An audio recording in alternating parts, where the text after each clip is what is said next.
అనుదిన నిత్యజీవపు మాటలు. దేవుని నామానికి మహిమ కలుగును గాక.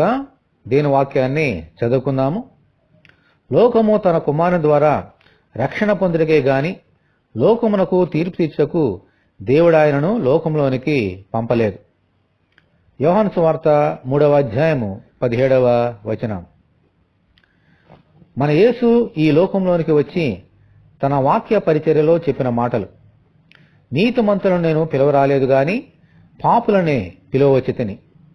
నశించిన దానిని వెదకి రక్షించుటకే ఈ లోకంలోనికి వచ్చితిని.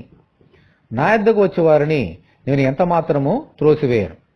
అందుకే యేసుకు పాపుల స్నేహితుడనే పేరు వచ్చింది. ఎవరైనా క్షమించు అని ఆయనను అడిగితే శిక్షించేవాడు కాదు, క్షమించే దేవుడు. హల్లెలూయా. వ్యభిచారమందు పట్టబడిన స్త్రీని తీర్పు తీర్చి శిక్షించక క్షమించి దీవించి పంపారు. ఆమేన్. యేసయ్యను నమ్ముకుంటే వచ్చేది తీర్పు కాదు, శిక్ష కాదు, రక్షణ. అందుకే దేవుడు ఆయనను ఈ లోకంలోనికి పంపారు. ఈ యేసయ్యను మన హృదయంలోనికి ఆహ్వానించి ఆయనతో కలిసి సాగిపోదాము. ప్రార్థన చేసుకుందాం. ప్రభువా, మీ కొందనాలనైనా ఈ లోకంలో మీరు అవతరించింది మమ్ములను రక్షించడానికి, శిక్షించడానికి కాదు.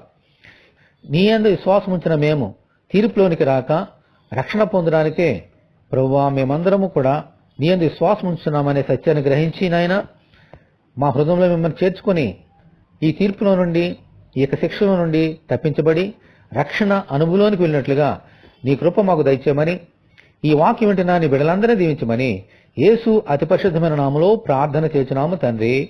ఆమెన్. ప్రభు కృప మనకందరికీ తోడేనుగాక. ఆమెన్. పరిశుద్ధ దేవుని మందిరం.